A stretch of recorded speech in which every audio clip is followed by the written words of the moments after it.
What is up, blockchain gang? This is Danny Draghi, and obviously this is not financial advice, but I need to make an update about my personal situation and what I think's going on with the Wemix network. I covered all of the good stuff with the burning and the new tokens, etc., so I feel I have a duty to cover the bad news as well. When I made my last Wemix update, I put in $1,000, and after the exchange fees and transfer bullshit, the price was about $1.40 per token all in. My plan was to DCA 9 more purchases over the next few weeks, but the following day I was inadvertently locked out of my wallet. Wemade had implemented a change to lock Koreans out of the wallet services due to new local regulatory compliance, but they accidentally locked out everyone else instead, and it took them about a day to fix the error. The price was pretty sideways after that, so I was hesitant to put more money into the wallet that had just locked me out of my account. And when I finally decided to invest, being the top signal that I am, of course it started going down. I was fine with that as I would get a better price, but I decided to wait until Wemix Day on the 16th of July before continuing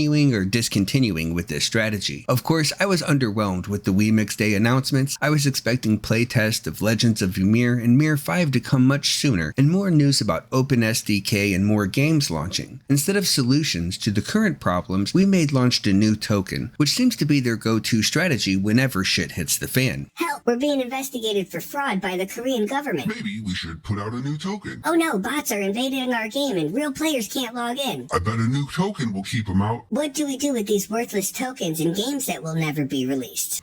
That's a tough one. Are you thinking what I'm thinking? Token?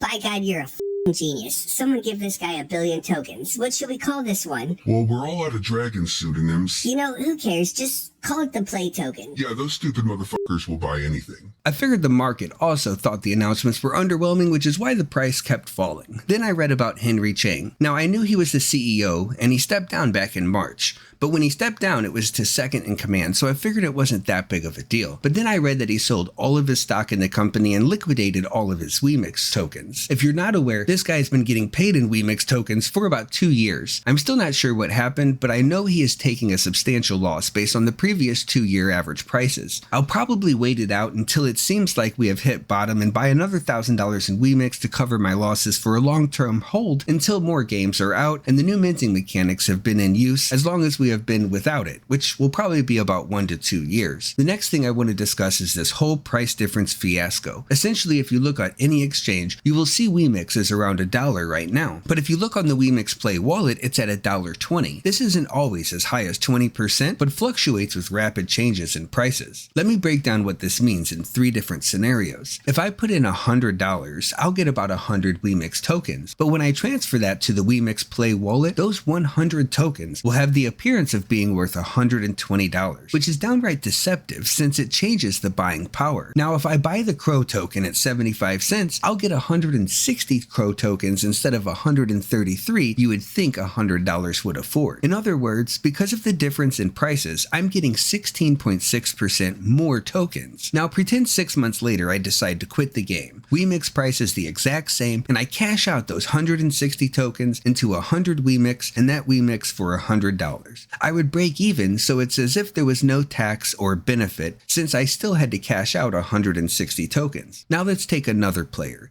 an extractor, or perhaps a bot who didn't put any money into the ecosystem. They extract $100 worth of tokens, which would appear to be 133 Crow. Exchange this for only 83 Wemix tokens, and it would still show the value of $100 in the Wemix wallet. But as soon as they transfer it to the exchange to sell it, it's only worth $83. People are calling this an unfair tax, and I'm not sure what to think about it at this time. It does have some benefits, but seems like a dishonest way of going about it. What do you think? I would love to hear from you. Thank you for watching, and don't forget to subscribe so we can do this again sometime.